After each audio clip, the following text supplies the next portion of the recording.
Goeiedag julle, Jolandi hier van die Bybel in 1 jaar. Ons kyk vandag na Matteus 25 vanaf vers 31 tot 46.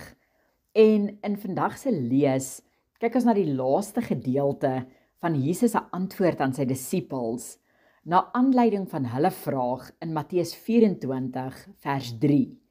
Die vraag was: "Vertel ons, wanneer sal hierdie dinge wees? En wat is die teken van u koms en van die volëinding van die wêreld?" Vandag se gedeelte sluit dan hierdie vraag af met die belofte van die ewige lewe aan die getroue dienaars van Jesus, maar ook die waarskuwing van straf aan die wat ontrou teenoor hom gehandel het.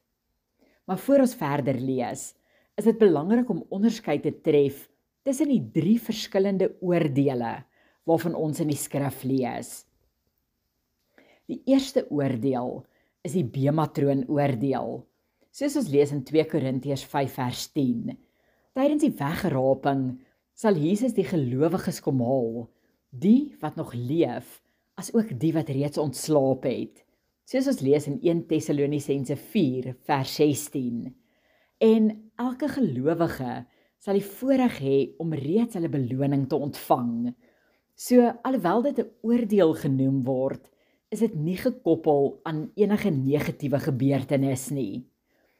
Die tweede oordeel wat ons van lees, is die wit troon oordeel in Openbaring 20 verse 11 en 12, wat sal plaasvind na die 1000 jaar van vrede. Dit is waar ongelowiges voor ons regverdige en heilige God sal verskyn, en waar elkeen wat dus teen Jesus besluit het, rekenskap sal moet gee van hulle tyd hier op aarde.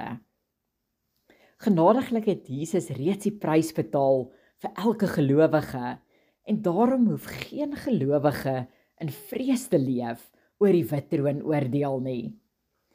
Die derde oordeel vind tussen die vorige 2 plaas en word die oordeel van die nasies genoem. Dit is dan natuurlik die oordeel wat ons hier in Matteus 25 van lees, wat sal plaasvind na afloop van die 7 jaar groot verdrukking, maar voor die 1000 jaar van vrede begin. In verse 31 tot 33 sien ons dat Jesus sal terugkom in al sy heerlikheid en dat al die nasies van die wêreld versamel sal word voor sy troon, en dat daar 'n definitiewe skeiding sal wees tussen die wat goed gehandel het en die wat verkeerd gehandel het.